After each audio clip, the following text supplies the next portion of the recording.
We're going to go now to Washington. Jake Tapper's at the White House to get into all of the political repercussions and fallout from this weekend shooting. Jake, first of all, we saw how the president and Speaker Boehner have reacted, basically calling a timeout, a time to remember what happened and memorialize the victims. That's exactly right, George. The flags here at the White House and on Capitol Hill are at half-staff.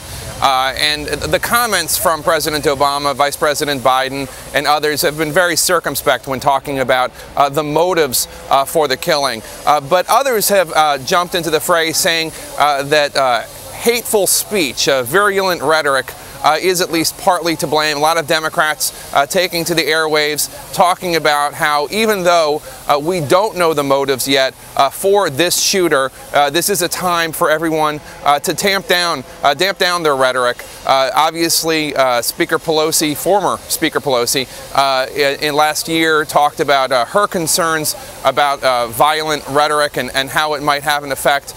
Again, we have absolutely no evidence as of now that it played any role whatsoever with this shooter. According to the FBI, there was evidence in his safe, in the shooter's safe, that he had been fixated on Congresswoman Gifford since 2007. That's before the rise of the Tea Party. That is long before Sarah Palin posted her map that had specific congressional districts, including Congresswoman Gifford's, targeted. But nonetheless, people are taking this opportunity, Republicans say exploiting this opportunity, to use it to talk about political rhetoric, George.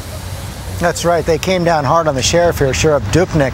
In fact, Senator John Kyle, the senior senator from Arizona, was quite tough on the sheriff's statements, talking about how the hate speech may be inciting Jared Loughner and others. But it wasn't only there. You know, I was struck. Dan Harris was telling me that the initial reaction on Facebook, the number one question on Facebook in the hours after the shooting was, is Sarah Palin to blame? This is a delicate moment for her and her team as well. And she was pretty quick out of the box, offering her prayers for Congresswoman Giffords.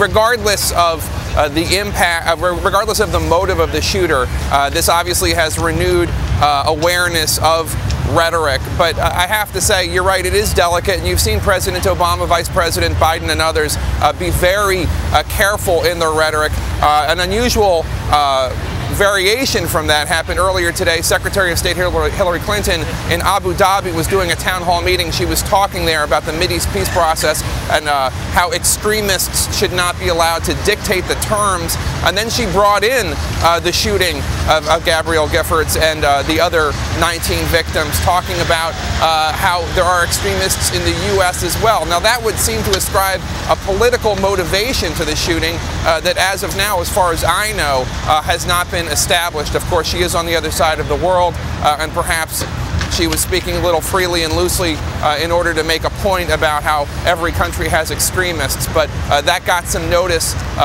back here in the U.S., of course, because people who are part of the administration are being a little bit more circumspect with their remarks, George. That's right. They definitely don't want to get accused of exploiting this tragedy. In fact, when I spoke with Sheriff Dupnick earlier this morning, he had a couple of bottom line points. Number one, that he was convinced that Jared Loughner acted alone. And when I asked him about some earlier reports that Loughner might have been connected to this white supremacist American Renaissance website, he didn't really seem to want to go there either. One final question about security in the wake of all this.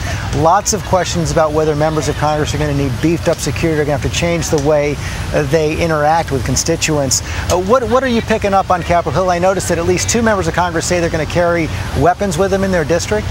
That's right. Republican Congressman Jason Hayfitz of Utah and Democratic Congressman Heath Shuler of North Carolina have talked about how they're going to use their concealed carry permits back in their home states when they attend such events. Obviously, this is not a new concern for members of the House, especially